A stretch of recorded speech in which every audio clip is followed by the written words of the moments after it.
কলকাতার রাস্তায় পোশাক বদলাতে বাধ্য হয়েছেন বিদ্যা বালান। বলিউড অভিনেত্রী বিদ্যা বালানের অন্যতম সুপারহিট সিনেমা হচ্ছে কাহানি। তবে সিনেমাটিতে কাজ করা খুব সহজ ছিল না বিদ্যার পক্ষে। কলকাতার অলিতে গলিতে শুটিং করতে অনেকটাই বেগ পেতে হয়েছিল তাকে। সম্প্রতি জানা গেল কাহানির শুট চলাকালীন কিছু অজানা খবর। কাহানি সিনেমার সিংহভাগ শুটিং হয়েছে কলকাতার বিভিন্ন রাস্তায়। সম্প্রতি এক সাক্ষাৎকারে এই সিনেমার শুট চলার সময়কার নানা কিছু ঘটনা সম্পর্কে জানালেন পরিচালক সুজয় ঘোষ।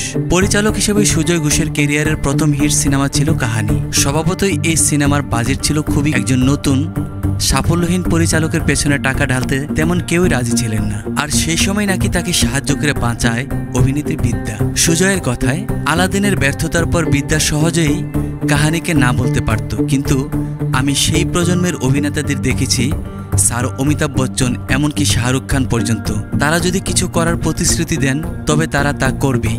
বিদ্যাও সেই ক্যাটাগরিতে পড়ে। সুজয় আরও বলেন, শুনলে অবাক হবেন, ভ্যানিটি ভাড়া নেওয়ার মতো সামর্থ্য আমাদের ছিল না। না ছিল শুটিং থামিয়ে পোশাক বদলাতে যাওয়ার মতো বিলাসিতা। এত টাইট বাজেটে আমরা কাজ করেছিলাম, তাই যতবার বিদ্যা বালানের পোশাক বদলাতে হতো আমরা কালো কাপড় দিয়ে ওর ইনোভাকে ঢেকে দিতাম আর ও তার ভেতরে পোশাক বদলাতেন। 2012 সালে মুক্তি পাওয়া কাহিনী সিনেমাটি সুজয় ঘোষের কেরিয়ার মোড় গড়িয়ে দিয়েছিল।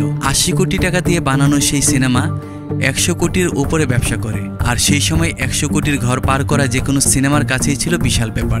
আগামীতে সুজয় ঘোষ নিয়ে আসছেন শাহরুখ খানের সিনেমা, যেখানে প্রথমবারের মতো মেয়ে সুহানার সঙ্গে কাজ করবেন বাদশা। আর অন্যদিকে ফিরছেন বিদ্যা বুলবুলাইয়া 3 নিয়ে।